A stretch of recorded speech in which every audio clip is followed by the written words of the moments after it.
Iran మరో bomb పేల్చింది. America తన చమురు క్షేత్రాలు, బ్రిడ్జ్లు, పవర్ ప్లాంట్లపై దాడులు చేస్తే ప్రపంచం మొత్తాన్ని చమురు సంక్షోభంలోకి నెడతాము అని హెచ్చరించింది. ఇప్పటికే హార్మూజ్ జలసంధిని మూసివేసిన ఇరాన్ ఇప్పుడు బాబ్ ఎల్ మాండెబ్ జలసంధిని మూసివేస్తాము అని హెచ్చరించింది. ఇంతకీ ఈ మాండెబ్ జలసంధి ఎక్కడుంది? దీనికి ఇరాన్కు సంబంధం ఏంటి? హార్మూజ్ తరహాలో దీన్ని కూడా మూసివేస్తే ప్రపంచం తలకిందులవుతుందా? మాండెబ్ క్లోజ్ అయితే ఇండియాకు కష్టమా? ఇదే ఇవాల్టి సాక్షి స్పెషల్. ఇరాన్, అమెరికా మధ్య ఉద్రిక్తతలు కొనసాగుతున్న వేళ ఇప్పుడు తెరపైకి మరో కొత్త జలసంధి వచ్చింది. అదే మాండెబ్ జలసంధి. హార్మూజ్ జలసంధిని మూసివేస్తే ప్రపంచం ఎలా వణికిందో మాండెబ్ను మూసివేసిన దాదాపు అదే పరిస్థితి. అందుకే ఇరాన్ ఇప్పుడు మాండెబ్ అనే కొత్త అస్త్రాన్ని అందుకుంది. హార్మూజ్ను ఇప్పటికే మూసివేసిన ఇరాన్ ఇప్పుడు మాండెబ్ను కూడా మూసివేస్తాము అని ప్రపంచానికి పెద్ద హెచ్చరిక జారీ చేసింది. బాబ్ అల్ మాండెబ్, షార్ట్కట్లో మాండెబ్ జలసంధి. ఇది ఆఫ్రికా ఖండంలోని జిబౌటి, ఎరిట్రియా దేశాలకు అరేబియా ద్వీపకల్పంలోని యెమెన్ దేశానికి మధ్య ఉన్న ఒక ఇరుకైన జలసంధి. ఇది ఎర్ర సముద్రాన్ని హిందూ మహాసముద్రంతో కలుపుతుంది. అరబిక్ భాషలో దీని అర్థం కన్నీటి ద్వారం. పురాతన కాలం నుండి ఇక్కడ నౌకా ప్రయాణం ప్రమాదకరం.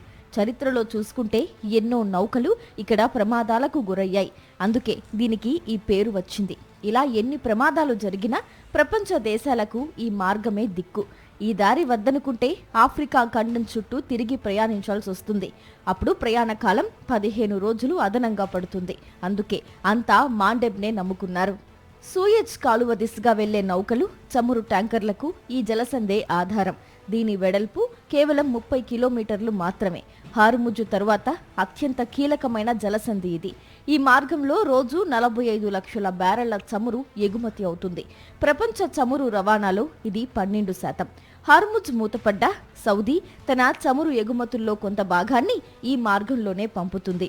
ఇప్పుడు ఇది కూడా మూతపడితే ప్రపంచ చమురు రవాణాలో దాదాపు 35% పైగా చమురు రవాణా నిలిచిపోయినట్టవుతుంది. నిజానికి భౌగోళికంగా మాండెబ్ జలసంధికి ఇరాన్కు సంబంధం లేదు. అయినప్పటికీ ఈ మార్గాన్ని ఆపేస్తామని ఇరాన్ బెదిరిస్తోంది. దీనికి కారణం హౌతీలు. ఈ జలసంధిపై హౌతీలకు మంచి పట్టుంది. ఇరాన్ ఇలా కనుసైగ చేస్తే చాలు హౌతీలు ఈ జలసంధిని తమ ఆధీనంలోకి తీసుకుంటారు.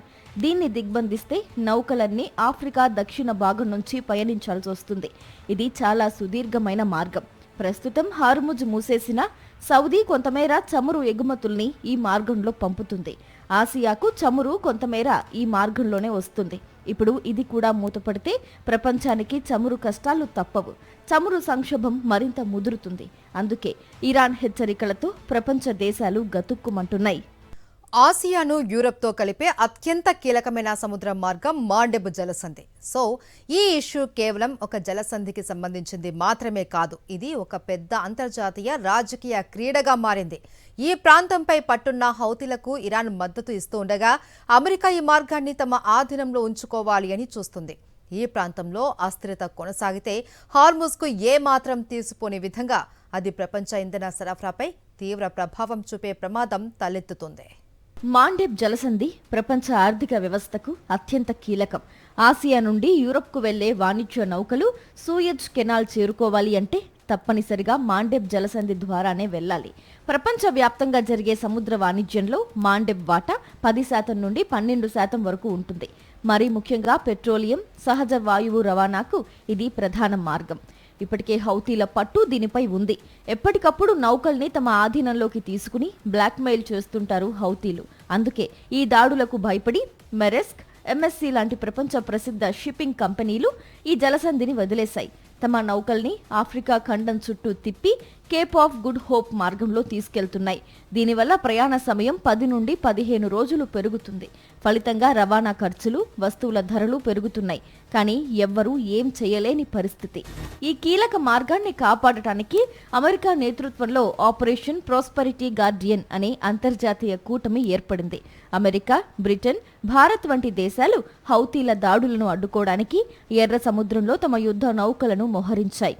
హౌతీల స్థావరాలపై అప్పుడప్పుడు వైమానిక దాడులు కూడా జరుగుతున్నాయి. కానీ హౌతీల పట్టు ఇంకా కొనసాగుతోంది. ఇప్పటికే హార్ముజ్ మూసివేతతో బ్యారెల్ ధర అమాంతం పెరిగింది.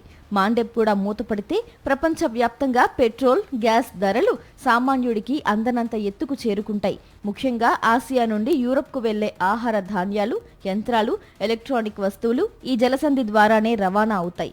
ఈ జలసంధి మూతపడితే మార్కెట్లో నిత్యావసర వస్తువుల కొరతకు దారితీసి గ్లోబల్ సప్లై చైన్ను అతలాకుతలం చేస్తుంది. మాండెబ్, హార్ముజ్ జలసంధులు రెండు ఒకేసారి మూతపడితే అది ఆధునిక చరిత్రలోనే అతిపెద్ద ఆర్థిక సంక్షోభానికి దారితీస్తుంది. అనేక దేశాల్లో ద్రవ్యోల్బణం పెరిగి అభివృద్ధి చెందుతున్న దేశాల ఆర్థిక వ్యవస్థలు కుప్పకూలే ప్రమాదం ఉందని నిపుణులు హెచ్చరిస్తున్నారు.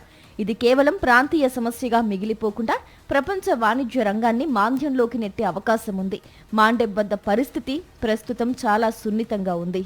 మాండెబ్ జలసంధి కేంద్రంగా తలెత్తిన ఉద్రిక్తతలు భారతదేశంపై చాలా తీవ్రమైన ప్రభావం చూపుతాయి. హార్ముజ్ జలసంధిని మూసివేసినప్పుడు ఇండియాను కాపాడింది మాండెబ్ జలసంధి. ఇప్పుడు ఇది కూడా మూతపడితే ఆర్థికంగా ఇండియాకు పెద్ద చిక్కొచ్చి పడుతుంది. ఎగుమతులు, దిగుమతులపై ఆధారపడిన భారతీయ వాణిజ్యం మునుపెన్నడూ చూడనంత సంక్షోభాన్ని ఎదుర్కోవాల్సి వస్తుంది. భారతదేశం తన ముడిచమురు అవసరాల కోసం దిగుమతులపైనే ఆధారపడింది. దాదాపు 80% ముడి చమురు అవసరాలు దిగుమతుల ద్వారానే తీరుతున్నాయి. రష్యా నుండి ఇండియాకు వచ్చే చమురు నౌకలు ఈ మార్గంలోనే రావాలి. మాండెబ్ మూతపడితే భారత చమురు కష్టాలు రెట్టింపవుతాయి. రవాణా ఖర్చులు పెరిగితే దేశంలో పెట్రోల్, డీజిల్ ధరలు మరింత పెరిగే ప్రమాదం ఉంది. ఇది పరోక్షంగా నిత్యావసర వస్తువుల ధరలపై కూడా పడుతుంది. ఓవరాల్ గా ఇది ద్రవ్యోల్బణానికి దారితీస్తుంది. భారతదేశం నుండి యూరప్, ఉత్తర అమెరికా, ఉత్తర ఆఫ్రికా దేశాలకు వెళ్లే వస్తువులన్నీ ఈ మార్గం ద్వారానే వెళ్తాయి. మాండెబ్ జలసంధి క్లోజ్ అయితే నౌకలన్నీ ఆఫ్రికా చుట్టూ ప్రయాణించాల్సి వస్తుంది. దీనివల్ల దాదాపు 6000 కిలోమీటర్లు దూరం పెరుగుతుంది. ఫలితంగా ఇంధన ఖర్చుతో పాటు ఇన్సూరెన్స్ ప్రీమియంలు కూడా పెరుగుతాయి. ఈ భారం అల్టిమేట్ గా సామాన్యుడిపై పడుతుంది. ఖర్చులు పెరగడం వల్ల మన దేశం నుంచి వెళ్లే వస్తువుల ధరలు అంతర్జాతీయ మార్కెట్లో పెరుగుతాయి. దీనివల్ల బంగ్లాదేశ్, తైవాన్, శ్రీలంక లాంటి దేశాలతో పోటీ తట్టుకోవడం కష్టమవుతోంది. దీనికి తోడు నౌకలో ఎక్కువ రోజులు ప్రయాణం చేయడం వల్ల బియ్యం, పండ్లు, కూరగాయలు త్వరగా పాడైపోయే అవకాశం ఉంది. ఇక చుట్టూ తిరిగి ప్రయాణించాల్సి వస్తే టెక్స్టైల్స్, ఫార్మా రంగాలపై కూడా ఆ ప్రభావం పడుతుంది. ఈ మార్గంలో ప్రయాణించే నౌకలకు రక్షణ కల్పించడానికి భారత నావికా దళం తన యుద్ధ నౌకలను మోహరించింది. ఇండియన్ నేవీకి చెందిన ఐఎన్ఎస్ కొచ్చి, ఐఎన్ఎస్ మోర్ముగావ్ నౌకలు ప్రస్తుతం ఈ పని మీదే ఉన్నాయి. ఇటీవల కొన్ని నౌకలపై దాడులు జరిగినప్పుడు భారత నౌకాదళం సకాలంలో స్పందించి సిబ్బందిని కాపాడింది. మాండెబ్ మూతపడితే తన వాణిజ్యాన్ని కాపాడుకోవడం భారత్కు పెద్ద సవాలుగా మారింది.